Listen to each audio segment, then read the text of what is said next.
Yochanan Plesner, who, as we all know, probably was appointed by the former Knesset to head the committee called the Plesner Committee on sharing the burden. He was also an officer and warrior in special unit in the army, and Rabbi Mordechai, Rabbi Yakubovich, who is one of the founders of the Yachad Committee for the Ultra-Orthodox, National Orthodox, and Secular Collaboration Committee.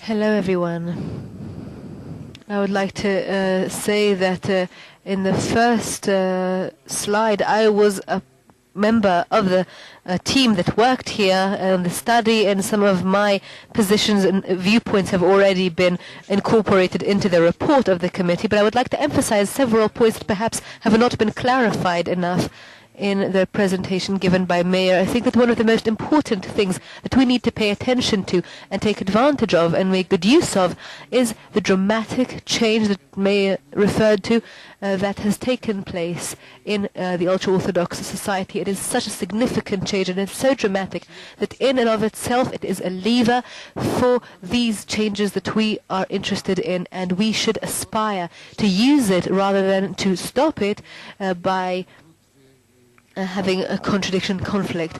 And the change has undergone not only in the ultra-Orthodox community but also by the secular public. The secular public over the last 12 months since the whole matter of the Tal law came up in the Supreme Court, the secular public has learned, not only has Meir learned, he's such a good diligent student, not only did Meir learn new things that he wasn't aware of previously, but the secular public, once they went into in-depth by the media and various encounters, started to learn and study and get familiar with these topics. And I have to say that this is even manifested in the introduction to the coalition line that Pnina talked about before. The understanding that the ultra-Orthodox society is in a different viewpoint, one that cannot be ignored.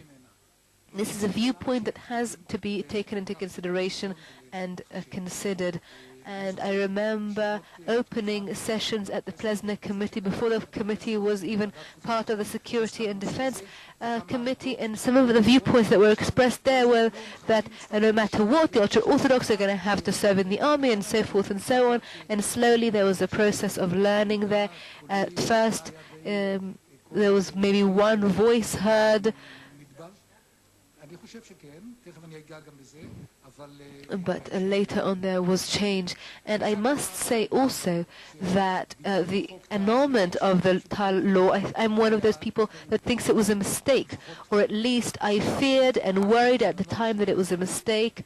I almost used the expression a cry for generations to come, because we might find ourselves in extreme situations, almost a war between brothers, or some sort of civil uproar, and think that in light of the changes that the ultra-Orthodox and secular publics have undergone, this fear perhaps has evaporated somewhat. But I think that cancelling and annulling the Tal law was a mistake, because it began a process that would gradually have led us to somewhere where we want to be anyway.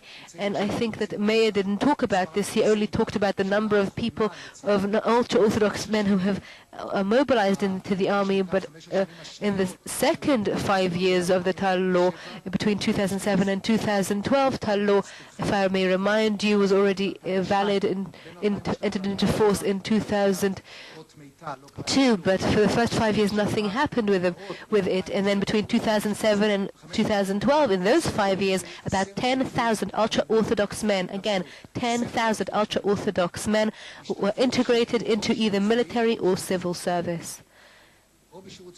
At first it was more in civil service, then later even more in the military service, more than 10,000 ultra-Orthodox men, and these are figures that we did not expect at first, and this trend increased year by year. You saw the graph. Exponentially it grew, and this process, if we let it continue, it will lead us to the right directions, but that did not happen. And on the other hand, once the Tal law was annulled by the Supreme Court, then we need to use this momentum, because this annulment caused so much noise and such a circus that it led to these coalition agreements. And therefore I think that we should take the components that succeeded in Tal law, and they are, first of all, the right viewpoint, the readiness of the ultra-Orthodox to mobilize into the army. We thought at first that the ultra-Orthodox were not willing to be part of the army or the national service, but then we realized they were. And the second thing is that both military service and civil service are great levers for employment. Another figure that was not mentioned before, when we tracked down those who completed their Haredi, their ultra-Orthodox military service, and went out to the workforce. Listen, 90.5% of them went into the labor force, which means that is much higher than their peers in their own communities. And we saw that using the Tal law, if we do things in collaboration with the ultra-Orthodox society and with their consent, then we can really start these processes. And the most important thing I want to say is this: the policy and certainly the public discourse around the sharing the burden and around recruiting the ultra-Orthodox in the army over the last 12 months was in atmosphere of of being against it. There was a very negative talk. The actual terminology of sharing the burden means that someone has the burden and someone else has to share it, and this really has to be broken. It almost felt as if there was some sort of arm wrestling going on. Who's going to win and who's going to force the ultra-Orthodox to do what they don't want to do? And I think that the vision should be of viewing this as an opportunity, as a challenge, as willingness to go towards a solution, rather than willingness to try and strike down or win in this arm wrestling contest. And I would like to propose a model that I call an immigration model.